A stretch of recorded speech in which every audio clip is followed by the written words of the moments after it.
Quel complément alimentaire faut-il prendre quand on est végétalien ou vegan? C'est la question dans laquelle on va répondre aujourd'hui. Le premier que je préconise est bien sûr la B12. Une récente étude au Royaume-Uni a démontré que 40% de la population, même parmi ceux qui mangeaient normalement, souffraient d'une déficience en B12. Le deuxième que je recommande absolument, c'est vraiment la vitamine D. Aujourd'hui, plus d'un Français sur deux sont carencés en vitamine D. Et si vous vivez dans une région où vous avez peu d'accès au soleil, c'est vraiment pour moi obligatoire que vous passiez par cette étape-là. Le troisième complément que je recommande, ce sont les oméga 3 d'origine végétale. Aujourd'hui, quels que soient nos modes de vie, on mange de plus en plus gras et de plus en plus transformé.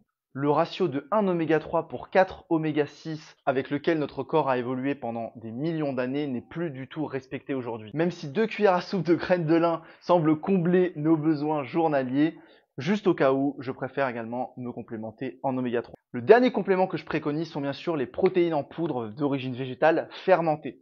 Pourquoi? On l'a déjà vu, lorsque vous savez que vous allez mal manger le soir, lorsque vous n'avez pas le temps de manger le matin ou lorsque vous êtes en déplacement, c'est vraiment très pratique de se faire un petit smoothie avec une bombe de protéines qui sont fermentées, qui sont biodisponibles et qui vont être faciles à digérer. Si vous cherchez une marque où vous pouvez retrouver tous ces compléments, je suis ambassadeur chez Vivo Life, vous avez mon code MARCO10.